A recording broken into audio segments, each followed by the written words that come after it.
कुछ लोगों की पीड़ा समझ सकता हूं कि लगातार झूठ चलाने के बावजूद भी उनका घोर पराजय हुआ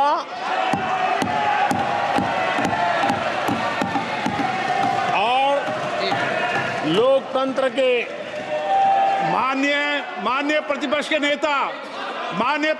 नेता, ये शोभा नहीं देता आपको पर्याप्त समय पर्याप्त अवसर दिया है, ये शोभा नहीं देता। आप सदन में डायरेक्शन दो। माननीय नेता जो बोल रहे हो जब खड़े हो, ये शोभा नहीं देता आपके लिए, ये उचित नहीं है संसदीय परंपराओं के अनुसार। ये तरीका ठीक नहीं है आपका। नो, ये गलत तरीका है आपका और ये तरीका इस तरीके से नहीं चलेगा बिल्कुल। नो, गलत तरीका है। नो, ऐसे संसद के अंदर गरिमा बना के रखें आप गरिमा को तोड़ना चाहते हैं। आप संसद मर्यादा पीठ पीछे नहीं करें। आपको गरिमा नहीं सदन की, डायरेक्शन देते हैं आप बेल में आने के लिए लोगों को। ये प्रतिपक्ष के नेता है आप। नो, गलत तरीका आपका। माननीय प्रधानमंत्री जी,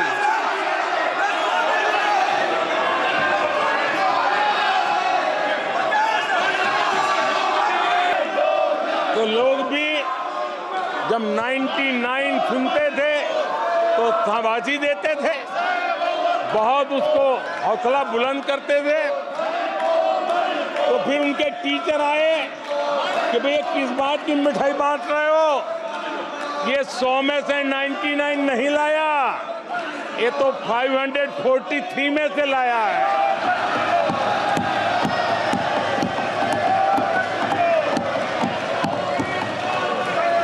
अब उस बालक बुद्धि को कौन समझाए कि तुमने फेल होने का वर्ल्ड रिकॉर्ड बना दिया है।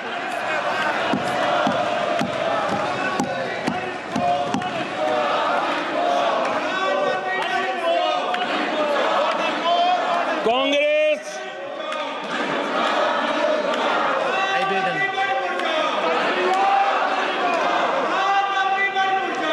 आदरणीय सभापति जी, कांग्रेस के नेताओं के बयानों में ये बयानबाजी ने शोले फिल्म को भी पीछे छोड़ दिया है।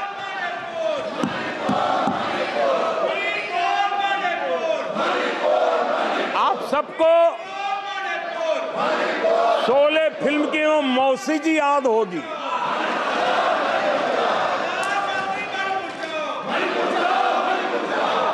तीसरी बार तो हारे हैं, पर मौसी ये बात तो सही है, तीसरी बार ही तो हारे हैं, पर मौसी मोरल विक्ट्री तो है ना। आदरणीय सभापति जी, 13 राज्यों में 0 सीटें आई हैं। अरे मौसी, 13 राज्यों में 0 सीटें आई हैं, पर हीरो तो है ना।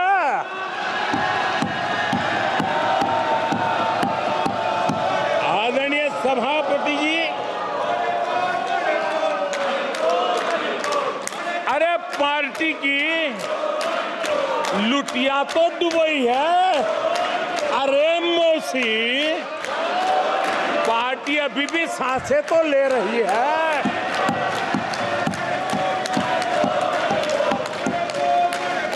मैं कांग्रेस के लोगों को कहूंगा, जनादेश को फर्जी जीत के जश्न में मत दबाओ।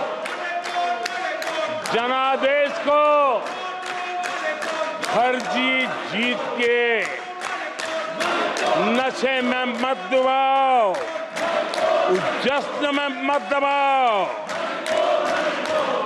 ईमानदारी से देशवासियों के जनादेश को जरा समझने की कोशिश करो, उसे स्वीकार करो।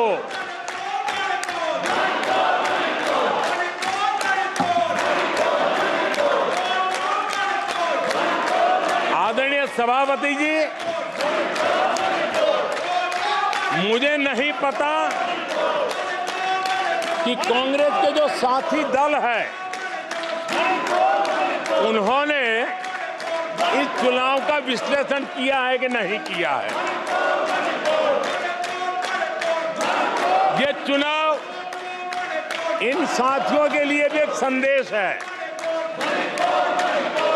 आदरणीय सभापति जी,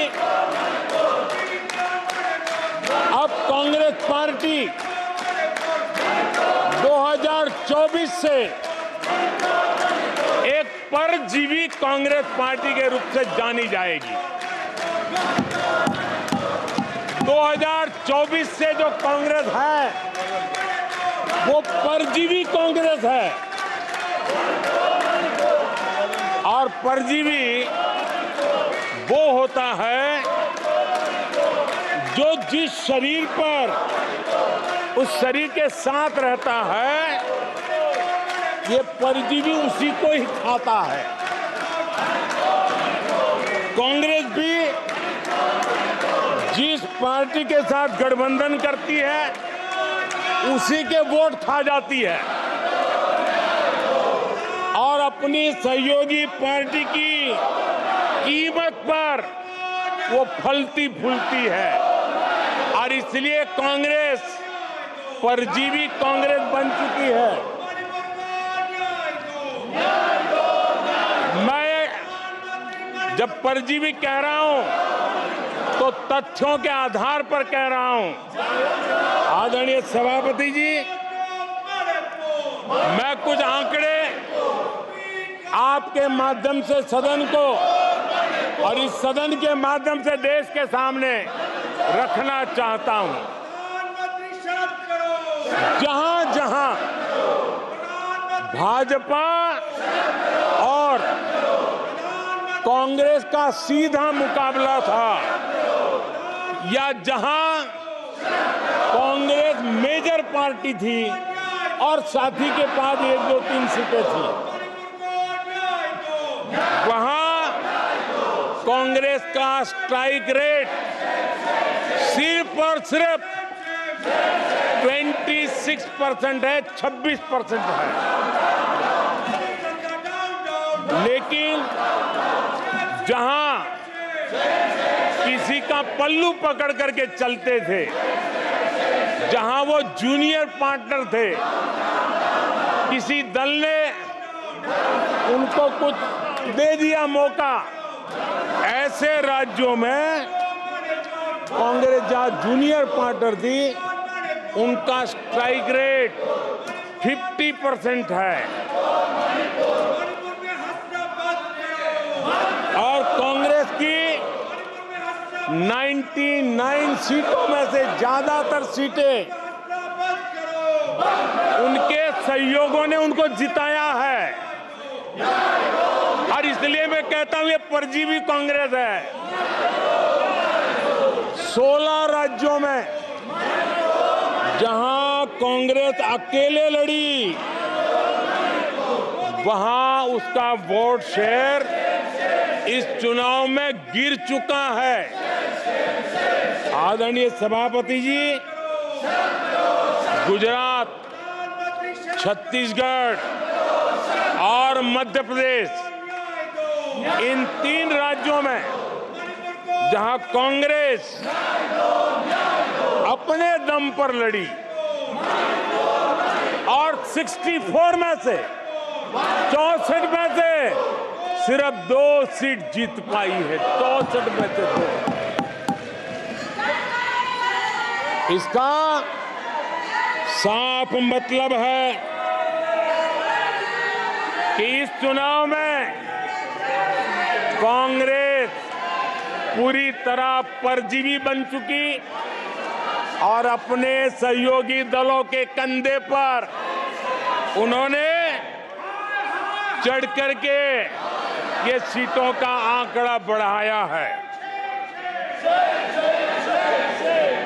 अगर कांग्रेस ने अपने सहयोगियों के जो वोट खाए हैं वो अगर न खाए होते तो लोकसभा में उनके लिए इतनी सीटें जीत पाना भी बहुत मुश्किल था।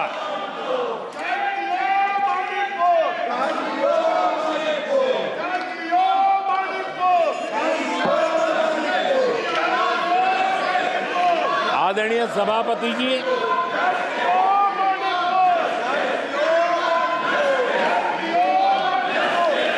ऐसे समय एक अवसर आया, देश ने विकास के रास्ते को चुना है, देश ने विकसित भारत के सपने को साकार करने का मन बना लिया है। तब भारत को एकजुट होकर समृद्धि का नया सफर तय करना है। ऐसे समय ये देश का दुर्भाग्य है कि हिंदुस्तान में 6 दशक तक राज करने वाली कांग्रेस पार्टी अराजकता फैलाने में जुटी हुई है। ये दक्षिण में जाकर उत्तर के लोगों के खिलाफ बोलते हैं, ये उत्तर में जाकर के पश्चिम के खिलाफ जहर उगलते हैं, पश्चिम के लोगों के खिलाफ बोलते हैं, महापुरुषों के खिलाफ बोलते हैं। इन्होंने भाषा के आधार पर बांटने की हर कोशिश की है। जिन नेताओं ने देश के हिस्से को भारत से अलग करने की वकालत की थी, उनको संसद की टिकट देने तक का दुर्भाग्य हमें देखना पड़ा, जो कांग्रेस पार्टी ने पाप किया। कांग्रेस पार्टी खुलेआम एक जाति को दूसरी जाति के खिलाफ लड़ाने के लिए रोज नई नई नैरेटिव कर रही है, नए अफवाहें फैला रही है। आदरणीय सभापति जी, देश के एक हिस्से के लोगों को हीन बताने की प्रवृत्ति का भी कांग्रेस के लोग बढ़ावा दे रहे हैं। आदरणीय सभापति जी, कांग्रेस देश में आर्थिक अराजकता फैलाने की दिशा में भी सोची समझी चाल चल रही है। चुनाव के दौरान जो बातें की गई, राज्यों में, उनके राज्यों में जिस प्रकार से आर्थिक कदम ये उठा रहे हैं, ये वो रास्ता आर्थिक अराजकता की तरफ देश को घसीटने वाला है। उनके राज्य देश पर आर्थिक बोझ बन जाए, ये खेल जानबूझ करके खेला जा रहा है। मंचों से साफ साफ घोषणा की गई, अगर इनके मन का परिणाम नहीं आया, 4 जून को देश में आग लगा दी जाएगी, लोग इकट्ठे होंगे, अराजकता फैलाएंगे। ये अधिकृत रूप से आह्वान किए गए, ये अराजकता फैलाना इनका मकसद है। भारत की लोकतांत्रिक प्रक्रिया को सवालों के घेरे में लाकर अराजकता फैलाने का प्रयास किया गया है। सीएए को लेकर जो अराजकता फैलाई गई, देश के लोगों में गुमराह करने का जो खेल खेला गया, पूरी इकोसिस्टम इस बात को बल देती रही ताकि उनके राजनीतिक मकसद पूरे हो। आदरणीय सभापति जी, देश को दंगों में झोंकने के भी कुत्सित प्रयास पूरे देश ने देखे हैं। आदरणीय सभापति जी,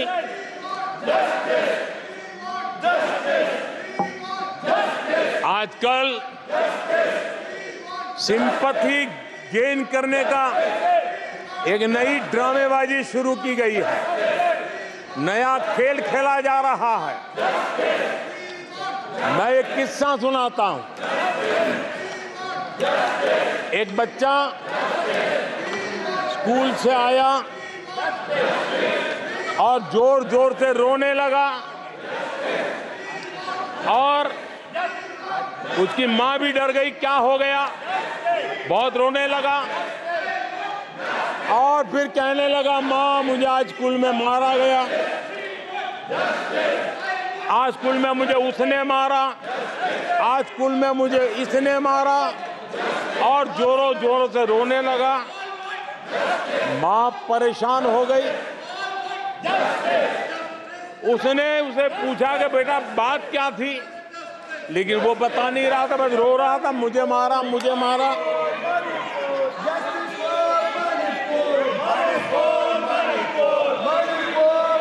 बच्चा ये नहीं बता रहा था कि आज स्कूल में उस बच्चे ने किसी बच्चे को मां की गाली दी थी। उसने ये नहीं बताया किसी बच्चे की किताबें उसने फाड़ दी थी। उसने ये नहीं बताया कि उसने टीचर को चोर कहा था। उसने ये नहीं बताया कि किसी का टिफिन चुरा करके खा गया था। हमने कल सदन में यही बचकाना हरकत देखी है। कल यहां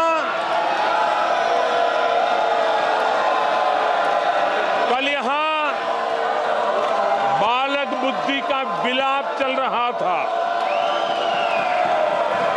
मुझे मारा गया, मुझे इसने मारा, मुझे उसने मारा, मुझे यहां मारा, मुझे वहां मारा, ये चल रहा था। आदरणीय सभापति जी, सिंपैथी हासिल करने के लिए ये नया ड्रामा चलाया गया है,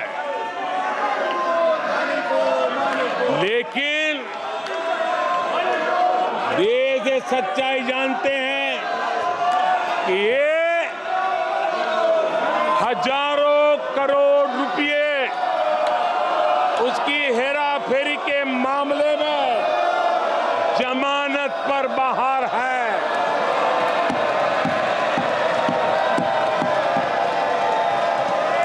ये ओबीसी वर्ग के लोगों को चोर बताने के मामले में सजा पा चुके हैं। इनको देश की सर्वोच्च अदालत पर गैर जिम्मेदाराना बयान देने के बाद माफी मांगनी पड़ी है। इन पर महान स्वातंत्र सेनानी वीर सावरकर जैसे महान व्यक्तित्व का अपमान करने का मुकदमा है। इन पर देश की सबसे बड़ी पार्टी के अध्यक्ष को हत्यारा कहने का मुकदमा चल रहा है। इन पर अनेक नेताओं, अधिकारियों, संस्थानों पर झूठ बोलने के गंभीर आरोप है और वो केस चल रहे हैं। आदरणीय सभापति जी, बालक बुद्धि में ना बोलने का ठिकाना होता है और न ही बालक बुद्धि में व्यवहार का कोई ठिकाना होता है। और जब ये बालक बुद्धि पूरी तरह सवार हो जाती है तो सदन में भी किसी के गले पड़ जाते हैं। ये बालक बुद्धि अपनी सीमाएं खो देती है तो सदन के अंदर बैठ करके आंखें मारते हैं, आंखें मारते हैं। इनकी सच्चाई आदरणीय सभापति जी अब पूरा देश समझ गया है। इसलिए आज देश इनसे कह रहा है तुमसे नहीं हो पाएगा, तुमसे ना हो पाएगा।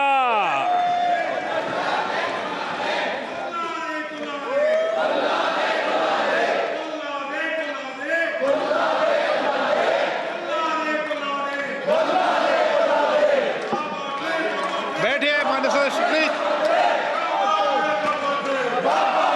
ये तरीका आदरणीय अध्यक्ष जी, तुलसीदास जी कह गए हैं, अखिलेश जी, तुलसीदास जी कह गए हैं, जूठई लेना जूठई देना,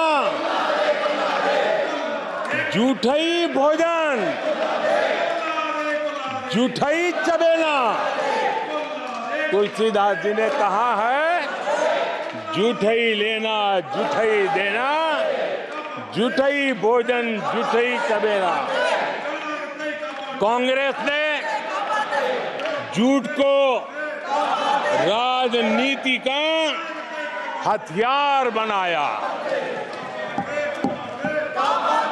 कांग्रेस के मुंह झूठ लग गया है। जैसे वो आदमखोर एनिमल होता है ना, जिसको लहू मुंह पे लग जाता है, वैसे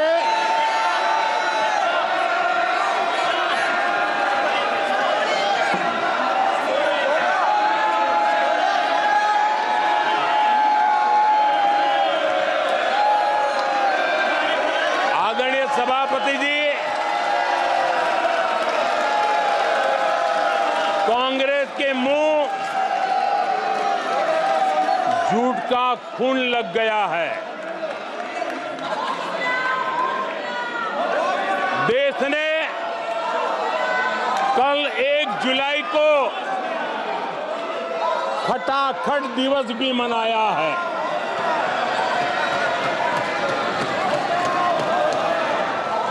जुलाई को लोग अपने बैंक अकाउंट चेक कर रहे थे कि 8,500 रुपये आए कि नहीं आए। ये झूठ नैरेटिव का परिणाम देखिए। इसी चुनाव में कांग्रेस ने देशवासियों को गुमराह किया। माताओं बहनों को हर महीने 8,500 रुपये देने का झूठ। इन माताओं के बहनों के दिलों को जो चोट लगी है ना, वो सांप बन करके ये कांग्रेस को तबाह करने वाली है।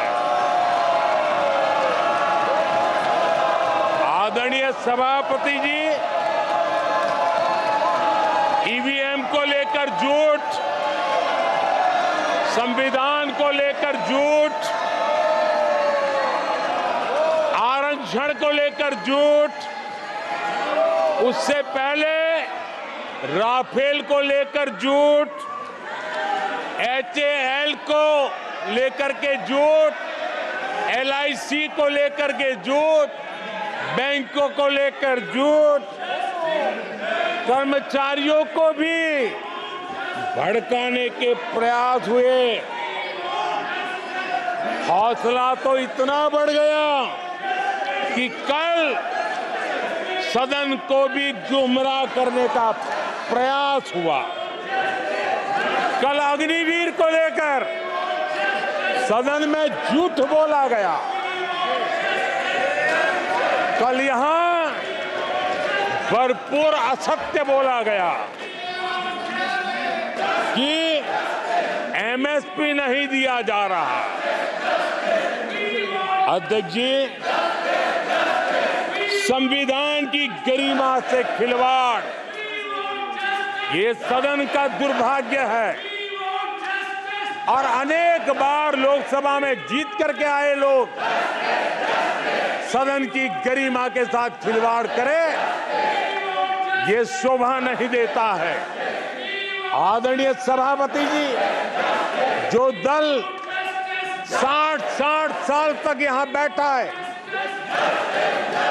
जो सरकार के कामों को जानता है, जिसके पास अनुभवी नेताओं की श्रृंखला है, वे जब अराजकता के इस रास्ते पर चले जाएं, झूठ के रास्ते को चुन ले, तब देश गंभीर संकट की तरफ जा रहा है, इसका सबूत मिल रहा है। आदरणीय सभापति जी, सदन की गरिमा से खिलवाड़ ये हमारे संविधान निर्माताओं का अपमान है, इस देश के महापुरुषों का अपमान है, देश के लिए आजादी के लिए बलिदान देने वाले वीर सपूतों का अपमान है। और इसलिए आदरणीय सभापति जी, मैं जानता हूं आप बहुत सहृदयी हैं, आप उदार मन के मालिक हैं, आप संकट के समय भी हल्की फुल्की मीठी मुस्कान के साथ चीजों को झेल लेते हैं। लेकिन आदरणीय सभापति जी, अब जो हो रहा है, कल जो हुआ है, वो गंभीरता से लिए बिना संसदीय लोकतंत्र को हम रक्षित नहीं कर पाएंगे। आदरणीय सभापति जी, इन हरकतों को बालक बुद्धि कह करके, बालक बुद्धि मान करके हम नजरअंदाज नहीं करना चाहिए, कतई नजरअंदाज नहीं करना चाहिए। और मैं इसलिए कह रहा हूं कि इसके पीछे इरादे नेक नहीं है, इरादे गंभीर खतरे के हैं और मैं देशवासियों को भी जगाना चाहता हूं। आदरणीय सभापति जी, इन लोगों का झूठ हमारे देश के नागरिकों की विवेक बुद्धि पर आशंका व्यक्त करता है।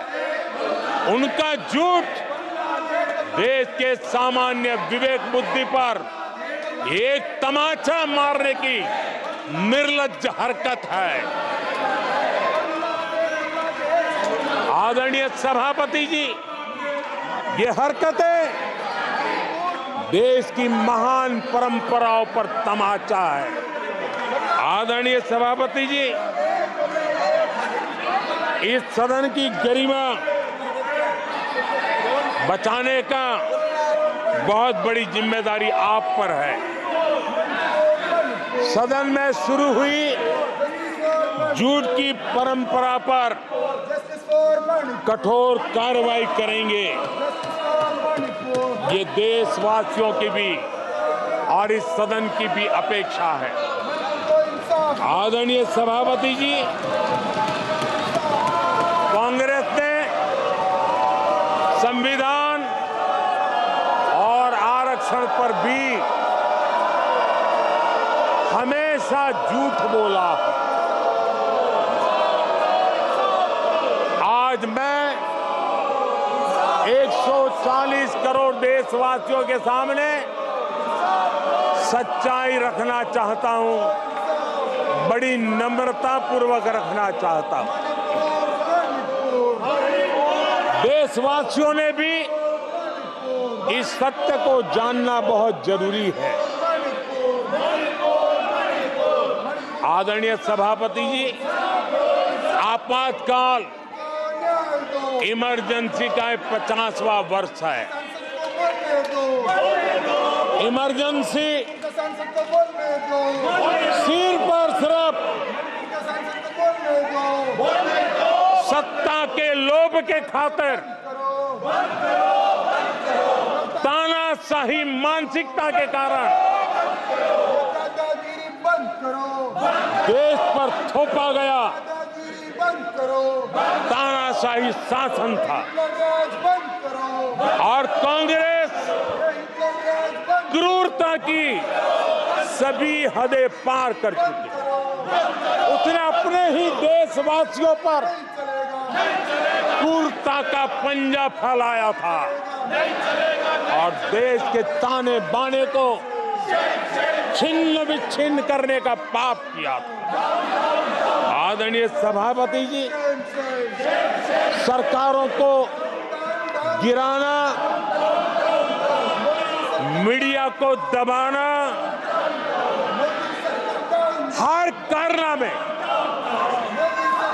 संविधान की भावना के खिलाफ, संविधान की धाराओं के खिलाफ, संविधान के एक एक शब्द के खिलाफ थे। ये वो लोग हैं जिन्होंने प्रारंभ से देश के दलितों के साथ, देश के पिछड़ों के साथ घोर अन्याय किया है।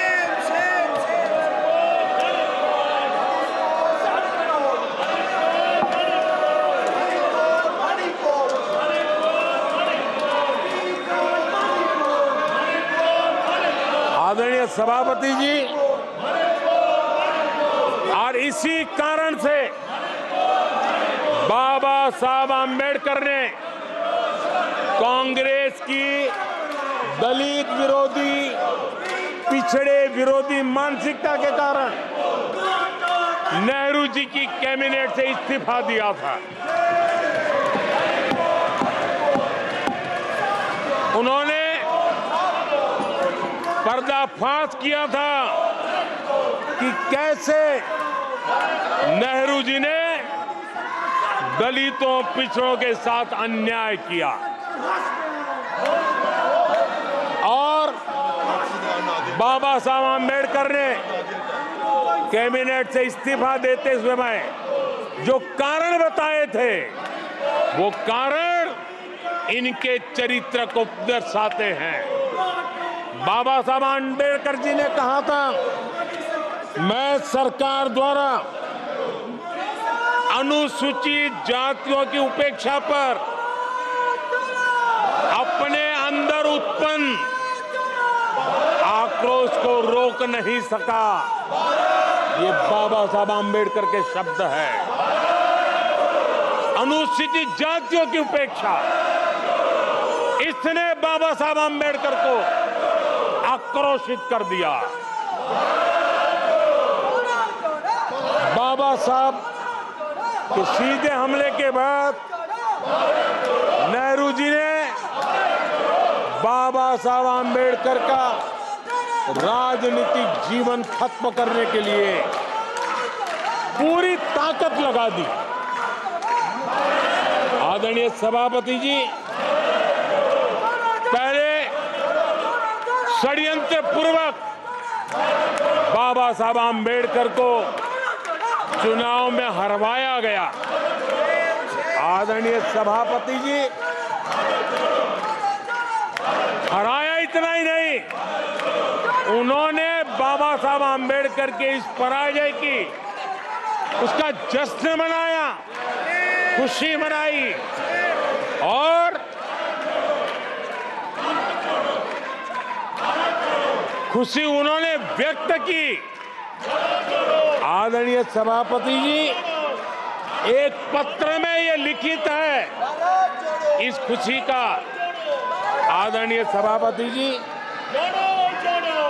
बाबा साहब की तरह ही दलित नेता बाबू जगजीवन राम जी को भी उनका हक नहीं दिया गया। इमरजेंसी के बाद जगजीवन राम जी का पीएम बनने की संभावना थी। इंदिरा गांधी जी ने पक्का किया कि जगजीवन राम जी किसी भी हालत में पीएम न बने, और एक किताब में लिखा गया है कि किसी भी कीमत पर जगजीवन राम प्रधानमंत्री नहीं बनने चाहिए। अगर बन गए तो वो हटेंगे नहीं जिंदगी पर। ये इंदिरा जी गांधी का कोट उस किताब में है। कांग्रेस ने चौधरी चरण सिंह जी के साथ भी यही व्यवहार किया, उनको भी नहीं छोड़ा था। पिछड़ों के नेता कांग्रेस पार्टी के अध्यक्ष बिहार के सपूत सीताराम केसरी के साथ भी अपमानित व्यवहार करने का पाप इसी कांग्रेस ने किया। आदरणीय सभापति जी, कांग्रेस पार्टी प्रारंभ से ही आरक्षण की घोर विरोधी रही है। नेहरू जी ने तो मुख्यमंत्रियों को चिट्ठी लिख करके साफ साफ शब्दों में आरक्षण का विरोध किया था। कांग्रेस के एक प्रधानमंत्री श्रीमती इंदिरा गांधी जी ने मंडल कमीशन का रिपोर्ट ठंडे बक्से में सालों तक दबाए रखा था। आदरणीय सभापति जी, कांग्रेस पार्टी के तीसरे प्रधानमंत्री एक श्रीमान राजीव गांधी, और जब विपक्ष में थे उनका सबसे लंबा भाषण आरक्षण के खिलाफ था। वो आज भी संसद के रिकॉर्ड में उपलब्ध है। और इसलिए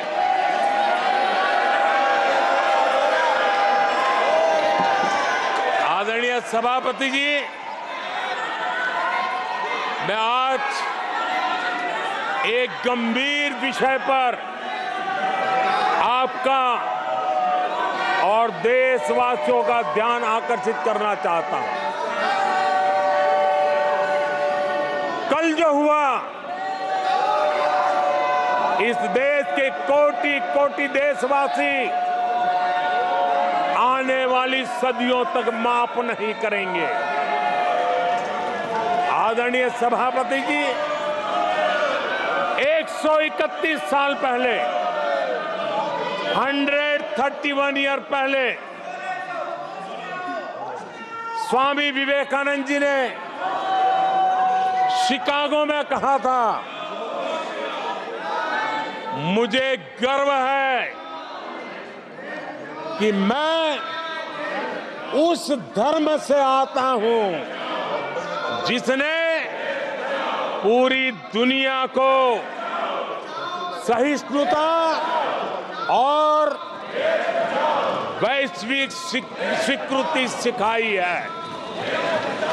131 साल पहले हिंदू धर्म के लिए विवेकानंद जी ने अमेरिका के शिकागो में दुनिया के दिग्गजों के सामने कहा था।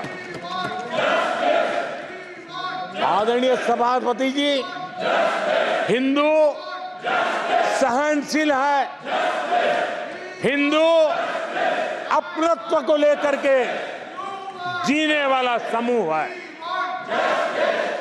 इसी कारण भारत का लोकतंत्र, भारत की इतनी विविधताएं, उसका वैविध्य की विराटता आज उसी के कारण पनपी है और पनप रही है। आदरणीय सभापति जी, गंभीर बात है कि आज हिंदुओं पर झूठा आरोप लगाने की साजिश हो रही है, गंभीर षड्यंत्र हो रहा है।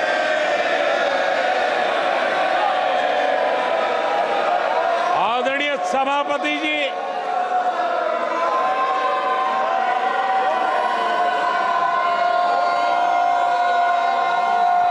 आदरणीय सभापति जी,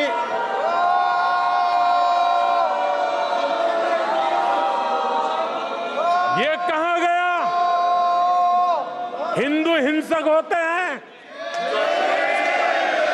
ये है आपके संस्कार, ये है आपका चरित्र,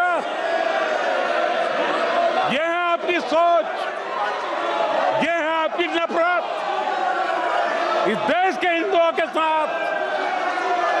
ये करने में आदरणीय सभापति जी, ये देश शताब्दियों तक इसे भूलने वाला नहीं है।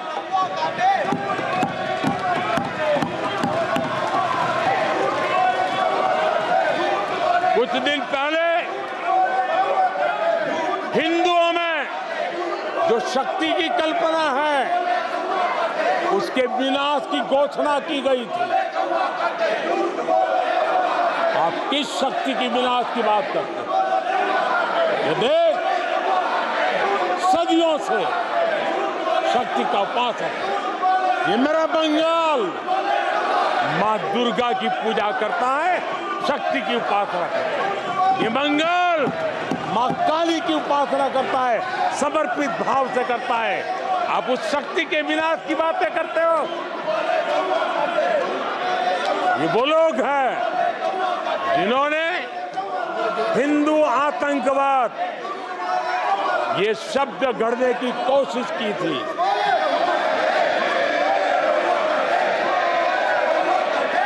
इनके साथी हिंदू धर्म को, उसकी तुलना डेंगू, मलेरिया ऐसे शब्दों से करें और ये लोग तालियां बजाएं, ये देश कभी माफ नहीं करेगा। आदरणीय सभापति जी, एक सोची समझी रणनीति के तहत इनका पूरा इकोसिस्टम, हिंदू परंपरा, हिंदू समाज, इस देश की संस्कृति, देश की विरासत, इसको नीचा दिखाना, उसे गाली देना, उसे अपमानित करना, हिंदुओं का मजाक उड़ाना, इसे फैशन बना दिया है और उसको संरक्षण देने का काम अपने राजनीतिक स्वार्थ के लिए ऐसे तत्व कर रहे हैं। आदरणीय सभापति जी,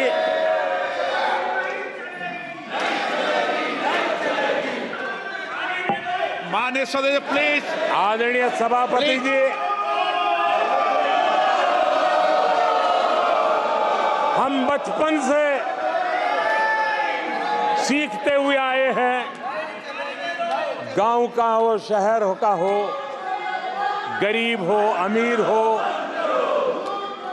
इस देश का हर बच्चा ये जानता है ईश्वर का हर रूप, आदरणीय सभापति जी, ईश्वर का हर रूप दर्शन के लिए होता है। ईश्वर का कोई भी रूप निजी स्वार्थ के लिए, प्रदर्शन के लिए नहीं होता है। जिसके दर्शन होते हैं उसके प्रदर्शन नहीं होते हैं। आदरणीय सभापति जी, हमारे देवी देवताओं का अपमान 140 करोड़ देशवासियों के दिलों को गहरी चोट पहुंचा रहा है।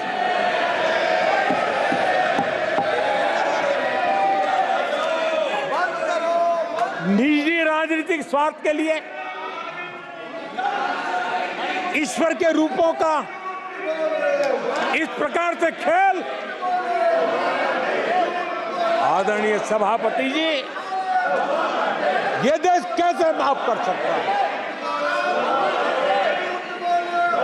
आदरणीय सभापति जी, सदन के कल के दृश्यों को देख करके अब हिंदू समाज को भी सोचना होगा, क्या ये अपमानजनक बयान संयोग है या कोई प्रयोग की तैयारी है? ये हिंदू समाज को सोचना पड़ेगा।